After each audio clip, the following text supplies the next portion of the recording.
नमस्कार। अपना प्रदेश उत्तर प्रदेश देख रहे हैं आप। आपके साथ मैं हूं खुशबू पांडे। अपना प्रदेश उत्तर प्रदेश में तमाम खबरों का जिक्र करेंगे, लेकिन इससे पहले कि आपको एक बड़ी जानकारी दे दे, बड़ी जानकारी मिल रही है यूपी विधानसभा उपचुनाव से जुड़ी इस वक्त की बड़ी खबर। बीजेपी ने 9 सीटों पर तय किए नाम। सूत्रों के हवाले से ये बड़ी जानकारी आपको दे रहे हैं।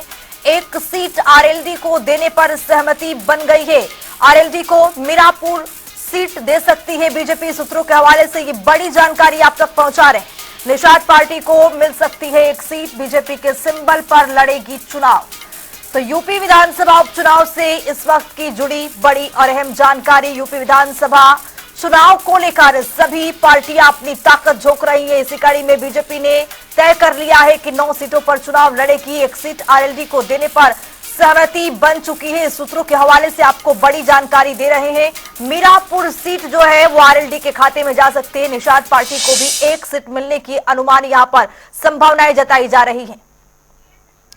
इसी खबर पर ज्यादा जानकारी के साथ हमारे सहयोगी लखनऊ से टीएन मिश्रा जी जुड़ चुके हैं। टीएन मिश्रा जी, आरएलडी के खाते में एक सीट जाने की अनुमान जताई जा रही है। सूत्रों के हवाले से ये बड़ी जानकारी हम दर्शकों तक पहुंचा रहे हैं।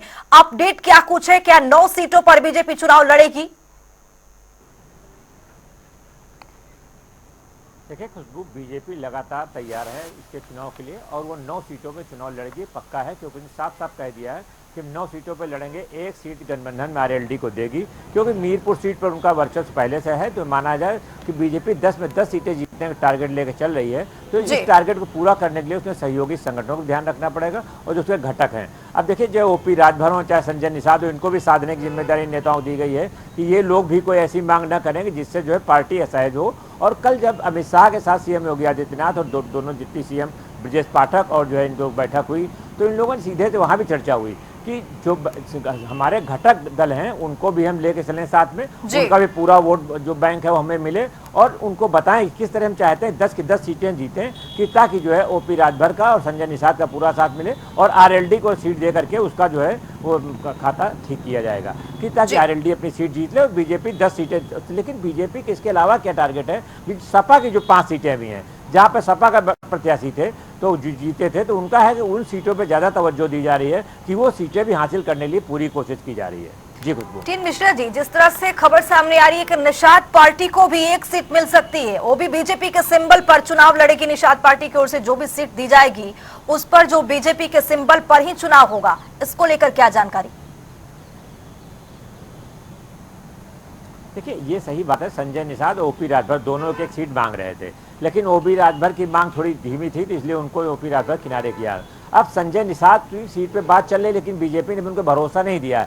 लेकिन ये भी कहा कि अगर हम वहाँ चुनाव को ऐसा प्रत्याशी मिलता है कि लड़ाएंगे, अगर भी उनका प्रत्याशी जिताऊ उम्मीदवार होता है, तो संजय निषाद के उस प्रत्याशी को बीजेपी अपने सिंबल पर लड़ाएगी, उनके निषाद पार्टी के सिंबल पर नहीं लड़ाएगी। क्योंकि इसका मानना यह है कि अगर निषाद पार्टी सिंबल पर उनका प्रत्याशी लड़ता है तो बीजेपी को नुकसान हो सकता है और विपक्ष को फायदा होगा। तो इंडिया गठबंधन को कोई फायदा न मिले, इसलिए बीजेपी चाहती कि हमारे वोट बैंक पे कोई सेंध न लग पाए और बीजेपी अपने सिंबल पर चुनाव लड़ाएगी अगर ये सीट देती है। लेकिन अभी यह फाइनल नहीं हुआ है, इन दोनों के बीच में बातचीत चल रही है। अब अगर संजय निषाद प्रभावी होते हैं तो उनकी बात मान ली जाए और प्रत्याशी के ऊपर डिपेंड करेगा कि बीजेपी के सारा जोर जिताऊ प्रत्याशी पर है। जी खुशबू। टीएन मिश्रा जी, जिस तरह से देखा गया कि उत्तर प्रदेश में लोकसभा चुनाव के दौरान जो घटक दल थे बीजेपी के, वो कुछ कमाल कर नहीं पाए थे, कुछ अच्छा प्रदर्शन उनका रहा नहीं था, जिसकी वजह से जो बीजेपी है इस उपचुनाव में दांव लगाने से कहीं यहाँ पर मुकम्मल अपना दिखाएगी नहीं। इसको लेकर क्या अपडेट? देखिए, सीधी सी बात है, लोकसभा चुनाव में जो प्रदर्शन हुआ है उससे पता चल गया किसकी कितनी हैसियत है। खुद बीजेपी को भी काफी नुकसान हुआ, क्योंकि बीजेपी से जो पब्लिक नाराज थी, चाहे वो उनके लेकर के नौकरियों को लेकर के हो, चाहे महंगाई को लेकर के हो और चाहे कानून व्यवस्था को लेकर। जो कानून व्यवस्था बीजेपी सबसे बड़े दावे करती है उसको लेकर के विपक्ष ने कटघरे में खड़ा किया और विपक्ष जो नौकरियों को लेकर के पब्लिक बीच में गया और लेकर गया कि ये कहीं संविधान बदल सकते हैं। इन मुद्दों पर जो है वो बीजेपी पर भारी पड़ा और बीजेपी को यूपी में खासा नुकसान उठाना पड़ा। तो अब बीजेपी कोई रिस्क नहीं लेना चाहती, वो चाहती हम अपने बल पर चुनाव लड़ें। और लोगों में अभी से देखिए, चाहे वो सभाएं हो, चाहे संवाद हो, चाहे जनसंपर्क हो, ये सब काम बीजेपी का काफ़ी अरसे से चल रहा है कि ताकि तैयारियों कमें बूथ स्तर पर यहाँ कल अमित शाह ने खुद कहा कि हमारी तैयारी बूथ स्तर पर है। तो अगर बूथ स्तर पर तैयारी है और मजबूत है तो विपक्ष अभी बूथ स्तर पर नहीं पहुंचा है और ये जो है सत्ता पक्ष वहां तक पहुंच चुका है। तो ये माना जा रहा है कि इनके दावेदारी ज्यादा मजबूत है और सत्ता पक्ष जो है ज्यादा से ज्यादा सीटें जीत सकता है। जी खुशबू। टीएन मिश्रा जी, जो बीजेपी का इस बार का मुद्दा होगा उपचुनाव को लेकर के 10 सीटों पर, वो मुद्दा कौन सा होगा? जिस तरह से बीजेपी की ओर से सदस्यता अभियान चलाया जा रहा है, उसका लाभ कितना होगा इस उपचुनाव में? देखिए, सदस्यता अभियान का लाभ तो उसको मिलेगा, जो सदस्य उसके नहीं है वो भी बनाए जा रहे हैं और जो सदस्य हैं उनको रिपीट किया जा रहा है। तो एक तरफ बीजेपी सबको में नए सिरे से जाने के प्रयास कर रही है और लोगों को जोड़ने की कोशिश कर रही है। सदस्यता अभियान में भी देखिए लगातार समीक्षा भी चल रही है कि 50% से थोड़ा आगे बढ़ पाया है। तो जो टारगेट 3 करोड़ का है वो भी पूरा नहीं हो पाया है। उसको लेकर के सीएम ने भी पेच कसे हैं, खुद भूपेंद्र चौधरी बीजेपी अध्यक्ष ने पेच कसे और अमित शाह ने भी जो है दिल्ली में जब बैठक हुई और राष्ट्रीय अध्यक्ष सामने जेपी नड्डा के सामने भी बात हुई कि ये सदस्यता अभियान पूरा टारगेट पूरा करना और टारगेट से आगे यूपी को निकलना चाहिए।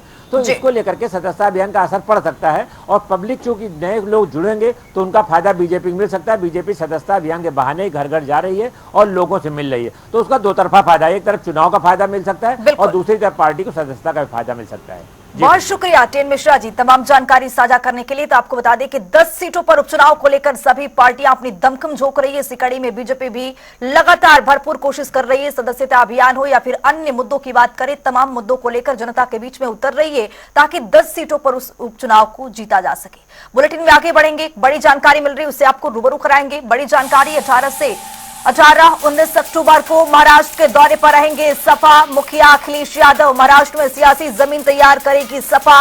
मालेगांव में सार्वजनिक कार्यक्रम में शामिल होंगे, शिरकत करेंगे सपा के मुखिया अखिलेश यादव। धुले में राजनीतिक आयोजन का हिस्सा भी बनेंगे। समाजवादी पार्टी के महाराष्ट्र में 2 विधायक हैं, बताते चले आपको कि शिवाजी नगर से अबू आजमी है विधायक, तो भिवंडी पूर्व से रईस शेख एमएलए हैं। लेकिन जो इस बार की तैयारी है सपा की, करीब 18 सीटों पर एसपी के चुनाव लड़ने की भरपूर तैयारी है। इसी तैयारी को मुकम्मल करने के लिए सपा प्रमुख अखिलेश यादव आपको बताते चले कि महाराष्ट्र के दौरे पर रहेंगे। इसी खबर पर ज्यादा जानकारी के साथ हमारे सहयोगी तौकीर किदवई जुड़ चुके हैं। तौकीर, महाराष्ट्र में चुनाव है और इसी चुनाव के मद्देनजर सपा के मुखिया 18-19 अक्टूबर को महाराष्ट्र पहुंचेंगे, तैयारियों को मुकम्मल करने के लिए पहुंचेंगे, क्या अपडेट? देखिए 18 और 19 को अखिलेश यादव महाराष्ट्र में रहेंगे और उनके साथ बैठक करेंगे अबू आसिम आजमी जो प्रदेश अध्यक्ष है महाराष्ट्र के।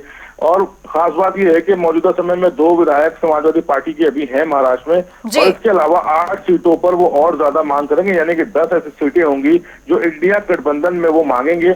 और सबसे बड़ी बात यह है कि जिस तरह से हरियाणा के नतीजे आए हैं उसके बाद समाजवादी पार्टी का खर्च जरूर बढ़ा है कि 2024 के जो लोकसभा चुनाव थे उसमें सबसे ज्यादा सीटें इंडिया ब्लॉक में कांग्रेस के बाद जीतने वाली समाजवादी पार्टी थी, यानी कि समाजवादी पार्टी को अहमियत हर जगह मिलने वाली है। हरियाणा चुनाव में क्योंकि 6% करीब यादव वोट था, लेकिन इसके बावजूद समाजवादी पार्टी को टिकट नहीं दिए गए, वहां पर अपने सहयोगी दल के तौर पर वहां पर नहीं लिया गया। इसलिए खामियाजा भी भुगतना पड़ा कांग्रेस पार्टी को। यही वजह है कि अब महाराष्ट्र में सारे एक्सपेरिमेंट पर रोक लगा के कांग्रेस सभी दलों को साथ लेकर चलने की कवायद तेज करेगी। और वहां पर चूंकि राहुल गांधी भी लगातार जो महाराष्ट्र के नेता हैं उनके साथ बैठक कर रहे हैं और इसके बाद जब अखिलेश यादव अपने नेताओं के साथ बैठक करेंगे और वहां पर उन सीटों का भी समीकरण समझेंगे जहां पर यादव या फिर मुस्लिम बाहुल्य सीटें हैं और इसके बाद उन्हीं सीटों की डिमांड इंडिया ब्लॉक में की जाएगी। माना यह भी जा रहा है कि 20 तारीख तक महाराष्ट्र के चुनाव की घोषणा भी हो सकती है। यही वजह है कि 2 दिन पहले वो सभी समीकरणों पर बात करने अखिलेश यादव महाराष्ट्र पहुंच रहे हैं। तौकीर, 18 सीटों पर चुनाव लड़ने की जानकारी मिल रही है। क्या जो सपा है, अखिलेश यादव है सपा के प्रमुख, वो भविष्य को तलाशने की कोशिश कर रहे हैं महाराष्ट्र में? क्या इंडिया गठबंधन में इस तरह की जो तैयारी है उसको आगे धार दिया जाएगा? जिस तरह से 18 सीटों का डिमांड किया गया है, हरियाणा में आपने देखा है कि जिस तरह से डिमांड किया गया था सपा मुखिया की ओर से, लेकिन एक भी सीटें नहीं दी गई। लेकिन क्या महाराष्ट्र में ऐसा लगता है कि 18 सीटों पर एसपी चुनाव लड़ सकती है?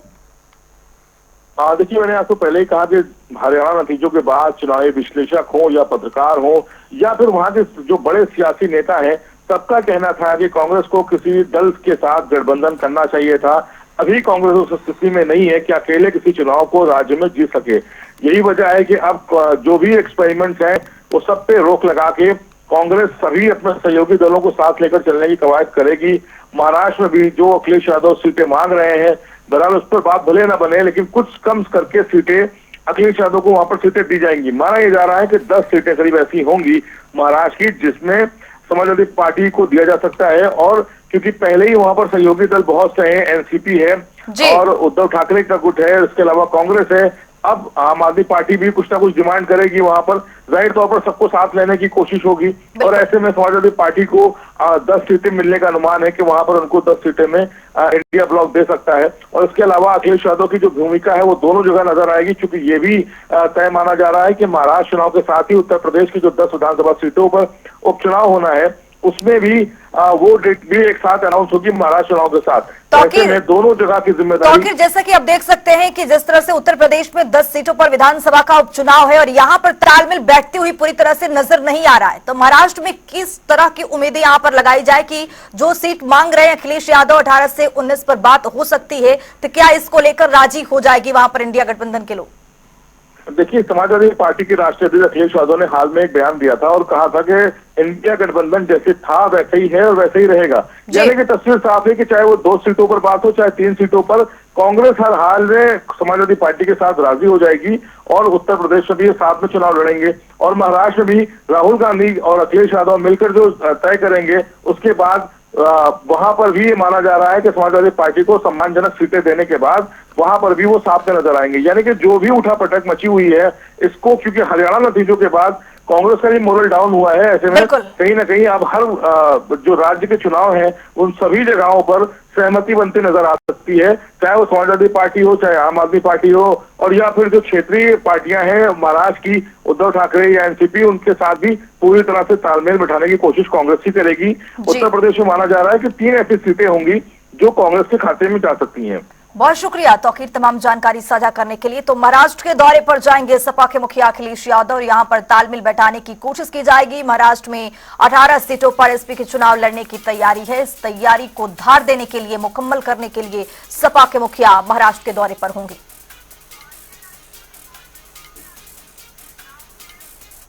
बहराइच से एक और बड़ी जानकारी मिल रही है, उसे भी आपको रूबरू कराएंगे। बहराइच में बवाल के बाद हमले मामले में एक्शन लिया गया है। मुख्य आरोपी के खिलाफ मुकदमा दर्ज कर लिया गया है। आरोपी की गिरफ्तारी के लिए पुलिस की दबिश भी शुरू हो चुकी है। पुलिस ने कई लोगों को गिरफ्तार कर लिया है। हरदी और महसी चौकी प्रभारी को सस्पेंड कर दिया गया है।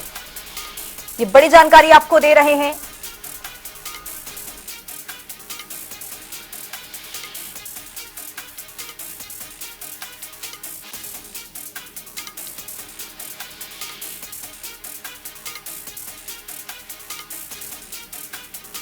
सस्पेंड कर दिए गए हैं। पुलिस ने कई लोगों को गिरफ्तार कर लिया है। बताते चले आपको कि प्रभारी को भी यहां पर सस्पेंड किया गया है। बहराइच में बवाल के बाद मामले में एक्शन लिया गया है। जो मुख्य आरोपी के खिलाफ जो मुकदमा था वो दर्ज कर लिया गया है।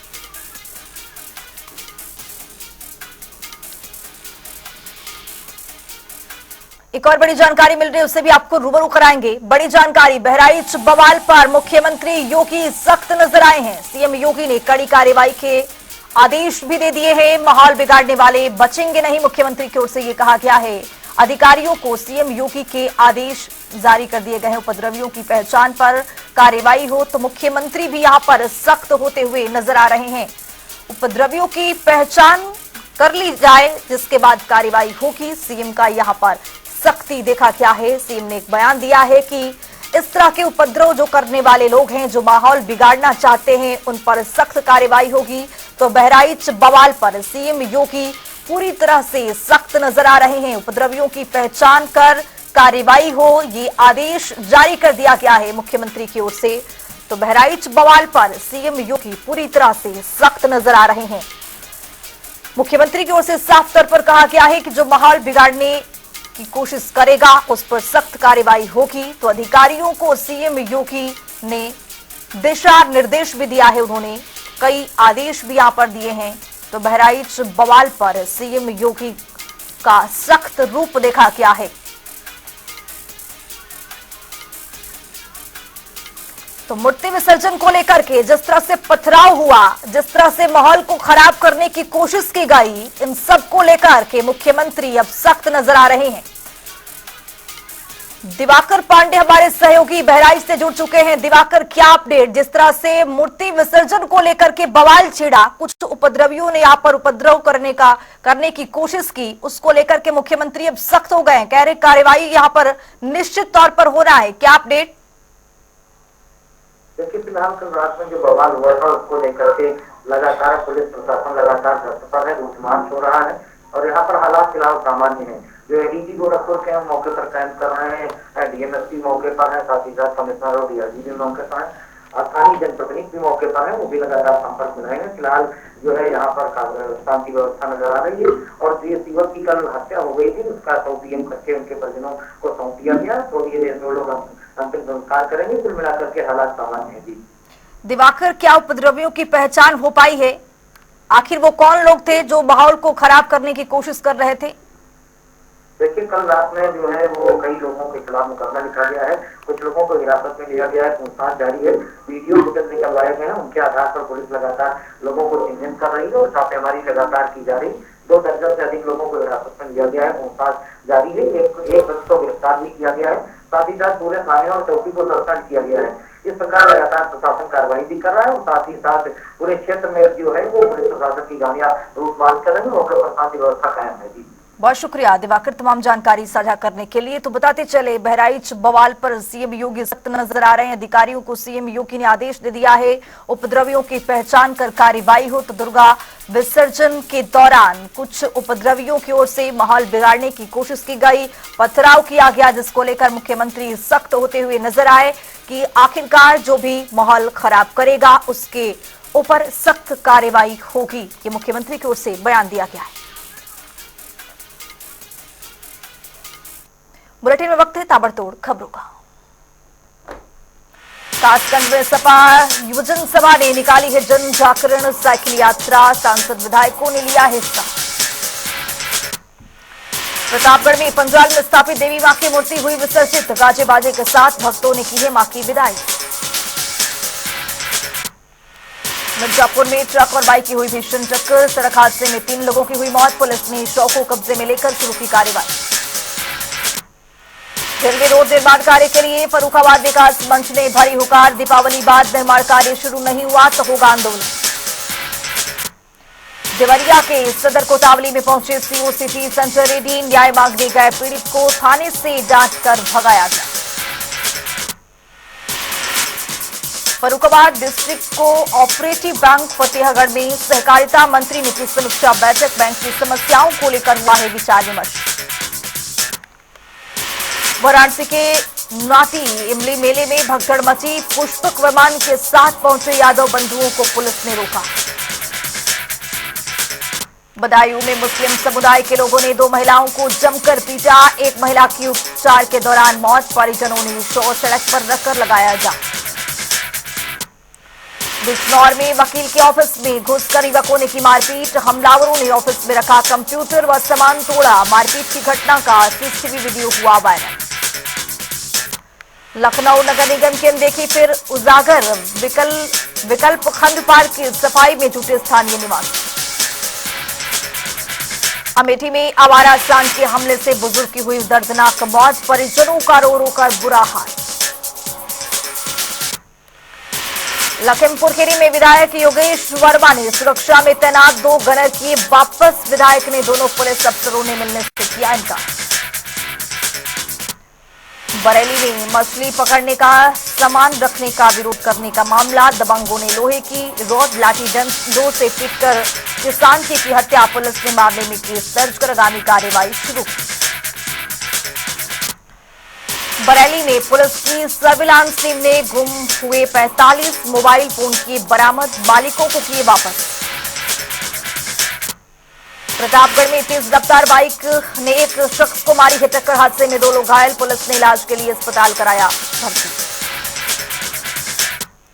औरैया में तालाब में नहाने गए कंबाइन मशीन चालक की तालाब में डूबने से हुई मौत, ग्रामीणों ने कड़ी मशक्कत के बाद निकाला है बाहर। अलीगढ़ में तेज रफ्तार कार ने स्कूटी सवारों को रौंदा, हादसे में स्कूटी सवार 2 लोग हुए घायल, स्थानीय लोगों ने कार चालक को पकड़कर पुलिस को सौंपा। कनौज में संदिग्ध परिस्थितियों में नर्स का कमरे में लटका मिला है शव। पुलिस ने शव को कब्जे में लेकर शुरू की है पड़ताल। महोबा के जिला अस्पताल के वार्डों में आवारा कुत्तों का आतंक। अस्पताल प्रशासन की लापरवाही से कुत्ते बने मरीजों की परेशानी का कारण।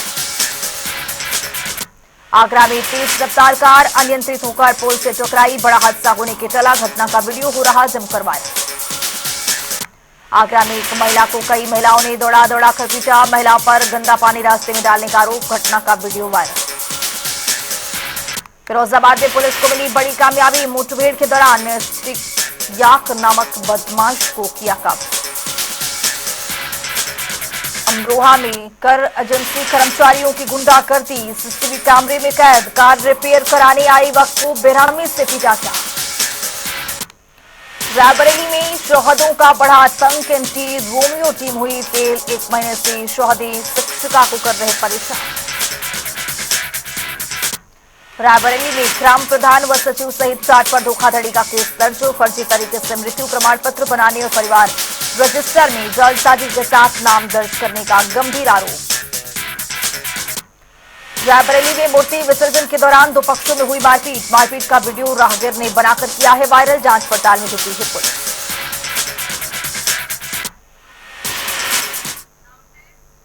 फिलहाल इस बुलेटिन में अभी के लिए इतना ही। देश और दुनिया की तमाम खबरों के लिए बने रहिए जनता टीवी के साथ।